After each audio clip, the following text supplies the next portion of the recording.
Vous avez saisi vos formules de calcul, vous les avez testées, vous les avez recopiées. Il est temps de mettre en forme votre application de calcul. L'idée, c'est d'améliorer la présentation de votre tableau. Les formats ou attributs de mise en forme, vous les trouverez dans Excel dans l'onglet « Accueil ».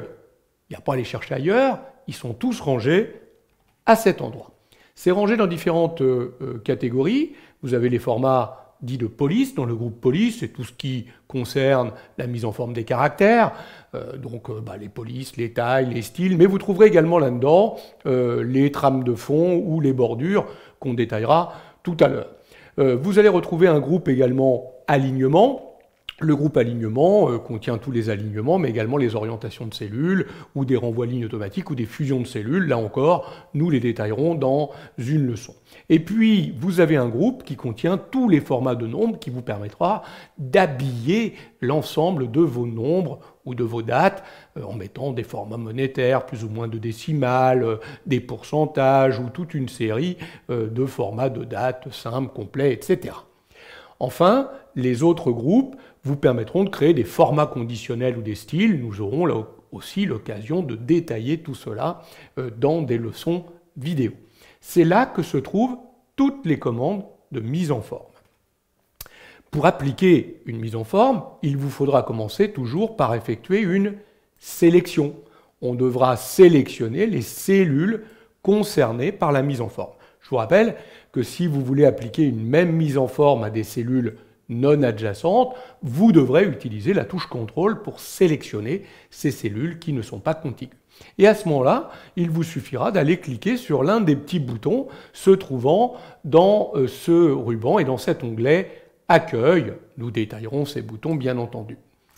Il est possible aussi, regardez si je m'approche du ruban, dans chacun des groupes, d'utiliser finalement le lanceur de boîte de dialogue. Par exemple, en cliquant sur ce petit bouton, on va ouvrir la boîte de dialogue nombre ou ici la boîte de dialogue d'alignement. Regardez, je clique dessus, j'ai ouvert la boîte de dialogue d'alignement qui me permet, le cas échéant, de changer tous les paramètres, tous les formats d'alignement. Notez que, en fait, j'ai ouvert une boîte qui s'appelle format de cellules et je retrouve tous les onglets nombre, alignement, police, bordure, remplissage. En fait, vous avez ici tous les groupes de mise en forme qui sont regroupés en une seule et unique boîte de dialogue et vous pouvez valider cette boîte.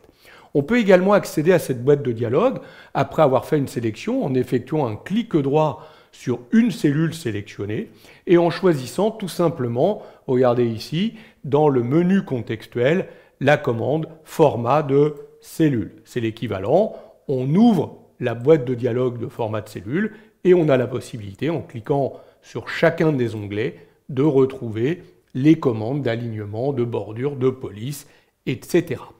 Voilà comment on accède aux commandes qui permettent d'améliorer la présentation de votre tableau Excel. Nous allons, dans les leçons suivantes, détailler chacun des boutons de format de nombre, d'alignement, de police, qui seront importants évidemment de maîtriser pour pouvoir appliquer les meilleures mises en forme possibles à votre tableau.